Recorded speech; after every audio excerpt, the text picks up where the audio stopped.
Good morning students, I am Dr. Priyanka Bhalarav and welcome to my YouTube channel Royal Educational Services।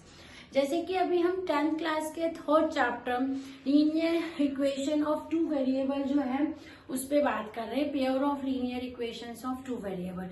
इसका introduction मैंने अपने previous video में आपको बताया है। आज हम इसका कुछ मेथड देखेंगे कि इसमें कौन कौन सी मेथड होती है। इसकी जो अलजेब्रिक मेथड है हम पहले वो सॉल्व करते हैं, फिर इसकी ग्राफिकल मेथड करेंगे, क्योंकि अलजेब्रिक मेथड जो है वो बहुत ज्यादा इम्पोर्टेंट है और ये आगे भी बहुत ज्यादा काम आती है। ठीक है, तो हम अभी कर रहे हैं अलजेब्रिक मेथड। अलजेब्रिक मेथड, अब अलजेब्रिक मेथड में आपकी फर्स्ट मेथड आती है substitution method, then elimination method and then cross multiplication method. कौन कौन सी मेथड आती है आपकी? फर्स्ट है आपकी सब्स्टिट्यूशन मेथड, देन है आपकी एलिमिनेशन मेथड, देन है आपकी क्रॉस मल्टीप्लिकेशन मेथड।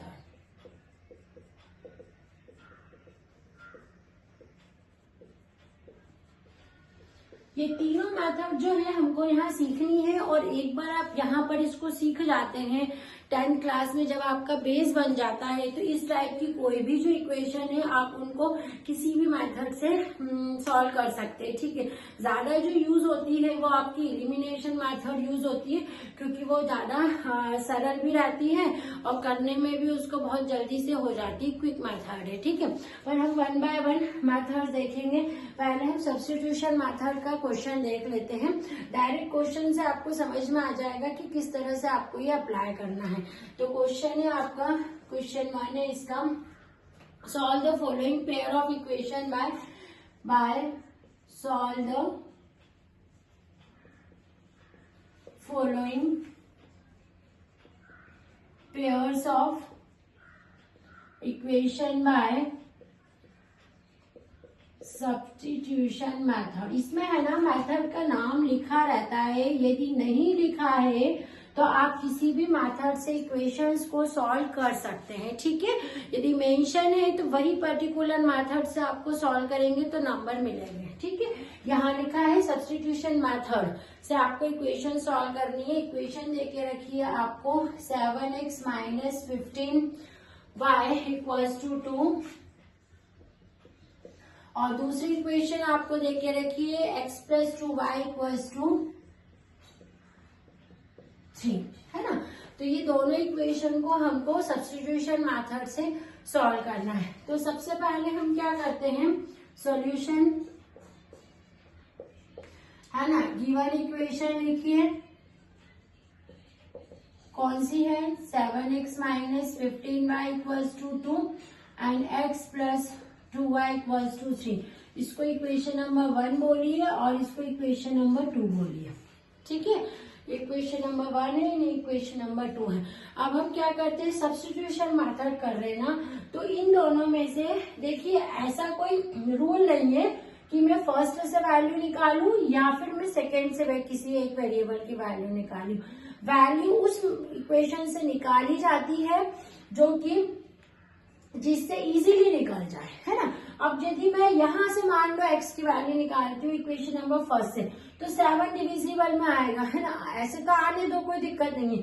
पर यदि मैं इक्वेशन नंबर 2 से निकालती हूँ तो आप देख रहे हैं मुझे केवल इसको उठा के उधर ले जाना है और x = आ जाएगा। मतलब हमें देखना पड़ता है कि किस इक्वेशन से कौन सा वेरिएबल जो है बहुत आसानी से ज्यादा कुछ इधर उधर किए बिना उसकी वैल्यू आ जाए। ठीक है, सबसे पहली स्टेप इसमें ये होती है।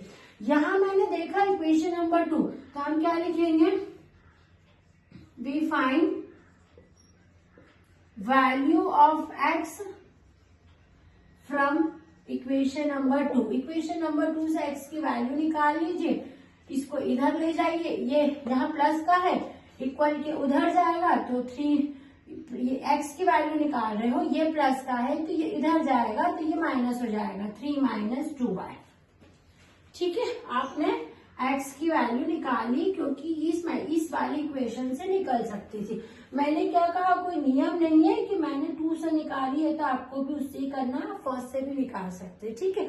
अब क्या करेंगे हम, जो आपने वैल्यू निकाली है एक्स की, इसको आपको पुट करना है फर्स्ट इक्वेशन में, ठीक है।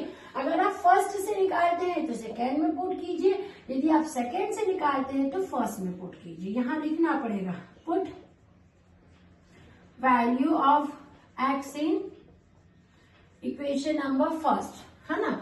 इक्वेशन नंबर फर्स्ट पहले लिखिए, देन यहां पर एक्स की वैल्यू पुट कीजिए। ये कर दिया मैंने, ठीक है। वैल्यू पुट करी, अब इसको सॉल्व कर लेते हैं। सॉल्व करना है यानी 7 में 3 का मल्टीप्लाई, अगेन इस 7 में इसका मल्टीप्लाई, ठीक है। तो ये क्या हो जाएगा, 3 7 21 minus 14y minus 15y equals to 2, ठीक है। अब इसको सॉल्व करें, 21 माइनस 29y इक्वल्स टू 2। अब ये 21 को भी उधर ले जाओ तो ये कितना हो जाएगा, minus 29y equals to 2 minus 21, छोटे में से बड़ा जा रहा है ना, तो minus 29y equals to minus 19। अब माइनस से माइनस कैंसिल होता है, ये तो सभी को पता है। यदि इस साइड माइनस है, इस साइड माइनस है ना, इनटू का माइनस है ना, ऐसे प्लस प्लस के माइनस नहीं, कैंसिल कर देना। तो ये क्या हो जाएगा, आपस में कैंसिल हो जाएगा। तो ये क्या हो जाएगा, 29y इक्वल्स टू 19। आपके पास में क्या बचा, 29y इक्वल्स टू 19, यानी y की वैल्यू आ रही है 19 अपॉन में 29, ठीक है। y की वैल्यू कितनी निकाल ली मैंने, 19 अपॉन में 29, है ना। अब इसको हम क्या करेंगे, पुट कर देंगे, है ना। अब ये किस में पुट होता है, जी यहाँ पर पुट करना है इसको, क्योंकि यहाँ इजीली आप यहाँ y की वैल्यू पुट कर दोगे, आपको x की वैल्यू मिल जाएगी। तो इसको आप इक्वेशन नंबर 3 नाम दे दो, है ना। यहाँ लिख दो put value of y equals to 19 upon में 29 in equation number 3। Equation number 3 में रखो, तो रखते हैं अपन, पहले वो इक्वेशन लिख दो, फिर उसमें रख दो 2 इंटू 19 अपॉन में 29, है ना। अब इसको अपन सॉल्व कर लेंगे, 3 माइनस 2 इंटू 19 अपॉन में 29, तो ये कितना आ जाएगा आपका 49 अपॉन में 29, यानी आपका जो आंसर है इसमें आया है x is equals to 49 upon में 29 और y इज इक्वल्स टू आया है 19 अपॉन में 29। ये इस इक्वेशन का सॉल्यूशन है बाय सब्स्टिट्यूशन मेथड। अब इसे यदि वेरीफाई करना है तो इनमें से किसी पे भी आपके वैल्यूज को रख के LHS बराबर जो है RHS करके इसको सॉल्व कर सकते हैं, ठीक है। तो ये आपकी जो इक्वेशन है वो वेरीफाई हो जाएगी। तो ये आपकी सब्स्टिट्यूशन मेथड है, बहुत इजी मेथड है ये वाली भी। आपको देखिए, मैं बार बार आपको बोलती हूँ कि जब भी आप करते हैं तो गिवन लिखिए, क्योंकि हम मैथ्स में बच्चा क्या करता है, मैं सॉल्यूशन पूरा करके आया हूँ लेकिन मुझे नंबर नहीं मिलते, है ना, या मेरे टीचर ने मेरे नंबर काट लिए। आप नंबर काटने की यदि जगह देंगे तो डेफिनेटली आपके नंबर कटेंगे। सॉल्यूशन करना या आंसर निकालना ही मैथ्स में नहीं होता है, आपको उसकी लैंग्वेज पे भी ध्यान देना पड़ता है। आपको प्रॉपर तरीके से, आप 10th में कर रहे हैं तो 10th में से ही आपका ये लिखने का तरीका जो होता है, क्योंकि देखिए सॉल्यूशन सब बच्चे कर लेते हैं, पर फिर भी ऐसा क्यों होता है कि कोई बच्चा बहुत अच्छे नंबर लेके आता है और सेम यही आंसर निकालने वाला कोई दूसरा स्टूडेंट है वो नहीं लेके आया। कारण है कि आपकी जो मैथ्स की लैंग्वेज है वो क्लियर होनी चाहिए। मेरे आप क्वेश्चंस में देखेंगे तो मैं मैथ्स की लैंग्वेज पे अपनी क्लासरूम टीचिंग में भी मैं बहुत ज्यादा फोकस करती हूँ, है ना, कि प्लीज मेंशन करें सॉल्यूशन के करते समय कि आपको क्या दे के रखा हुआ है ना। पहला पॉइंट तो यहाँ है, फिर आपको क्या निकालना है, ठीक है। दूसरा पॉइंट ये है, फिर आप ना सॉल्यूशन कीजिए। अब आपको जो वैल्यू आ जाती है उसको वहां पर बताइए कि मैंने ये वैल्यू निकाली। अब यदि वो आप सब्स्टिट्यूट कर रहे हैं, जैसे यहाँ हम इक्वेशन नंबर 3 में पुट कर रहे थे, तो मैंने यहाँ लिखा है put the value of y कौन सी, जो आई है 19/29 इन इक्वेशन नंबर 3, ठीक है। इक्वेशन नंबर 3 लिखो, उसमें पुट करो, उसको सॉल्व करो and we get this answer. इतना प्रॉपर क्वेश्चन करने पे आई एम श्योर कि आपका जो नंबर है वो नहीं कटते हैं, है ना। तो 10th क्लास में, बोर्ड क्लास में, एमपी बोर्ड हो या सीबीएसई हो, आपको लैंग्वेज का बिल्कुल ध्यान रखना है मार्क्स के लिए, ठीक है। अभी हम एक दूसरा वर्ड प्रॉब्लम भी इसका साथ ही साथ कर लेते हैं कि आपको ये जो इक्वेशंस है वो वर्ड प्रॉब्लम्स के फॉर्म में भी दिए जाएंगे। क्वेश्चन नंबर 2 है आपका, cost of 2 pencil and 3 eraser. Cost of 2 pencils and 3 eraser, 2 pencil और 3 रबर की कॉस्ट जो है वो ₹9 आपको देके रखी है and cost of 4 pencils and 6 eraser is ₹18, है ना। आपको ये पूरा स्टेटमेंट देके रखा है कि कॉस्ट है 2 पेंसिल और 3 इरेजर की पहली ₹9 है and cost of 4 pencil and 3 eraser जो है ₹18 है। आपको इसको सॉल्व करना है, ठीक है। अभी आपको केवल यही मेथड आती है तो आपको इसी से सॉल्व करना है। जब आप ये दोनों मेथड सीख जाएंगे, एलिमिनेशन और क्रॉस मल्टीप्लिकेशन, तो यदि इस टाइप के क्वेश्चन में मेंशन नहीं है तो आप किसी भी मेथड से उसको कर सकते हैं। अब हम क्या करेंगे, according to given condition, according to given conditions, ठीक है। कंडीशंस को देखेंगे, पहली है 2 पेंसिल, है ना। Let the number of pencil, mention कर देना, पेंसिल भी x है एंड नंबर ऑफ इरेजर्स भी y। कर दिया। अब कंडीशंस लगा देते हैं अकॉर्डिंग टू गिवन कंडीशन। हमारी 2 पेंसिल यानी 2x plus 3 eraser 3y is equal to कितनी है, 9 है। ये आपकी फर्स्ट इक्वेशन हो गई। अब दूसरी इक्वेशन देखते हैं, 4 pencil then 4x plus 6 eraser 6y is equal to 18। ये आपकी दूसरी कंडीशन होगी, ठीक है।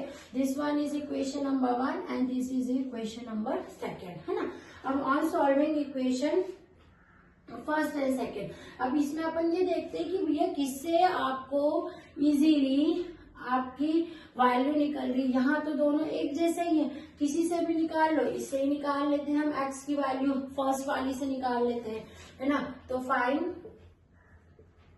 x from equation number first, तो ये कितना हो जाएगा, x is equal to 9 minus 3y/2। ये आपने x की वैल्यू इक्वेशन नंबर फर्स्ट से यहाँ निकाल ली। अब हम क्या करेंगे, ये जो वैल्यू है इसको इक्वेशन नंबर पुट सेकेंड में पुट कर देंगे। Put this value of x in equation number 2, इसमें रख दो।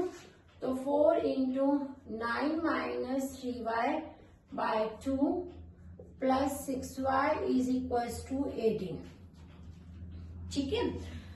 ये रख दिया। अब इसको आप सॉल्व कर लीजिए, है ना। अब ये अपन क्या करते हैं, पहले इसमें काम करते हैं, इसको सॉल्व कर लेते हैं। इसको सॉल्व करने के लिए चाहो तो पहले एलसीएम ले लो इसका, इसको ऐसे ही रहने दो। 4 into 9 minus 3y plus 12y equal to 2 into 18, ठीक है। अभी क्या करो, या तो इसका अंदर मल्टीप्लाई कर दो या इसको पूरे मल्टीप्लाई कर दो, जैसे आपको इसको कन्वीनियंट लगे इसको सॉल्व करना है। तो 2 इंटू 18, है ना। अभी क्या करेंगे, यहाँ पर देख लो ये दोनों तो आपस में कट गया और ये 2 इंटू 18 भी क्या हो गया, 36 बराबर 36, 36 बराबर 36 आ गया। मतलब यहाँ पर हमको y की कोई ऐसी वैल्यू नहीं मिली, स्पेसिफिक वैल्यू इस क्वेश्चन में आपको y की मिली नहीं है। आपको क्या आ रहा, y तो यहाँ कट गया। मतलब इस टाइप के क्वेश्चन में आपको लिखना पड़ेगा इसके सॉल्यूशन में यहाँ पर कि we will not get any specific value of y. Here we will not get any specific value of y and this statement is values of y, है ना। इसके आगे का मैं यहां लिख रही हूं कि statement, this statement is true for all values of y. We will not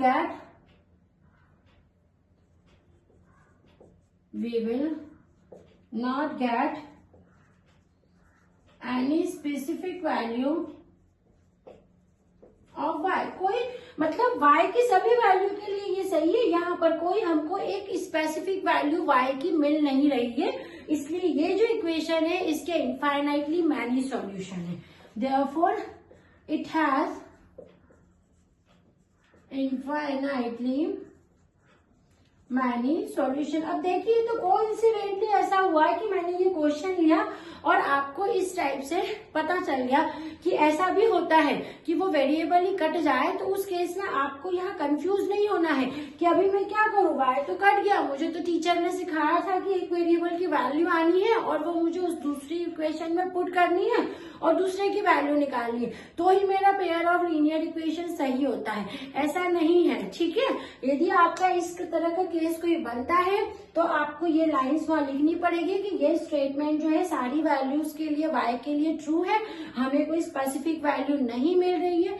इसका मतलब है कि इस इक्वेशन जो पेयर ऑफ इक्वेशन या ये क्वेश्चन है इसके इनफाइनाइटली मैनी सॉल्यूशंस हो सकते हैं, ठीक है। तो ये सब्स्टिट्यूशन मेथड की मैंने आपको पूरा तरीका बताया है, उसका एक वर्ड प्रॉब्लम बताया है जो कि बहुत ही स्पेशल केस वाला प्रॉब्लम है।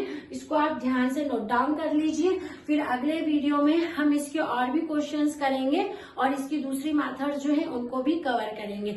अगर मेरा ये वीडियो आपको पसंद आया है तो प्लीज इसको लाइक, सब्सक्राइब एंड फॉरवर्ड कीजिएगा। Thank you.